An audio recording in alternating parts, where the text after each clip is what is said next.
Let's look at global internet shutdown in Russia. Russian authorities briefly disconnected the country from the global internet earlier this week. The move was part of a legally mandated test to assess whether domestic networks can handle operating on their own. During the exercise, they could check whether Runet would really continue to work after such a shutdown. Bulletproof vests are tested in much the same way. When they are put on mannequins and then shot, one telecom executive told media outlet RBK. Cytronics Group executive Alexander Dvoryansky noted that Russia needs to take into account the possibility of being disconnected from the global network, since the root servers are controlled by the US.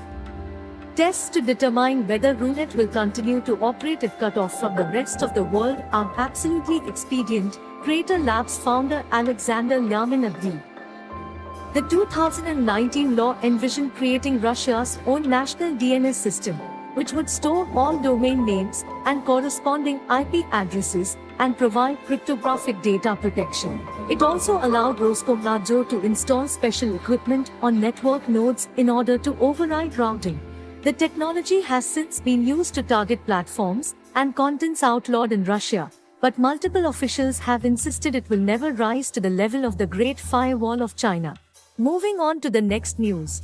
Large-scale attack on Zaporozhye Nuclear Power Plant imminent? Ukraine could launch a large-scale attack on the Zaporozhye Nuclear Power Plant overnight, a senior Russian atomic energy industry official warned late on Tuesday. Kiev may also strike the plant with a missile stuffed with radioactive waste, he added. UN watchdog's boss and White House disagrees. The Zaporozhye nuclear power plant was seized by Moscow from Ukraine early into the ongoing conflict, getting formally transferred under Rostom management as the Zaporozhye region became incorporated into Russia after a referendum. Both Moscow and Kiev have repeatedly accused each other of subjecting the Russian-controlled facility to artillery fire and drone strikes. Moving on to the next news. Replacement for Euroclear and Clearstream. An international depository settlement hub should be created in the Persian Gulf to provide an alternative to EU securities transactions companies Euroclear and Clearstream, said Andrei Kostin, the CEO of Russia's second-largest bank VTB. Belgium's Euroclear and Luxembourg's Clearstream are holding billions of Russia's central bank assets that were frozen last year due to Western sanctions against Moscow.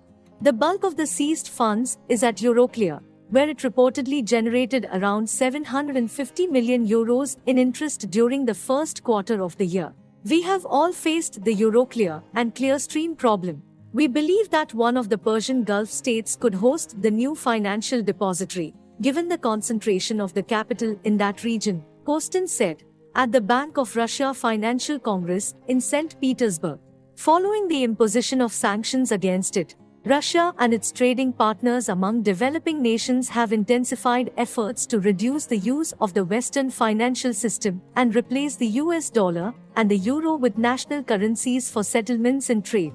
The trend is supported by the members of BRICS, the economic bloc uniting Brazil, Russia, India, China and South Africa, and many other nations who want to join the union. Let Russia jamming HIMARS rockets. Russia has found a way to interfere with GPS-guided artillery rounds, including munitions for US-made HIMARS multiple rocket launchers, Defense Minister of Ukraine Alexei Reznikov has claimed.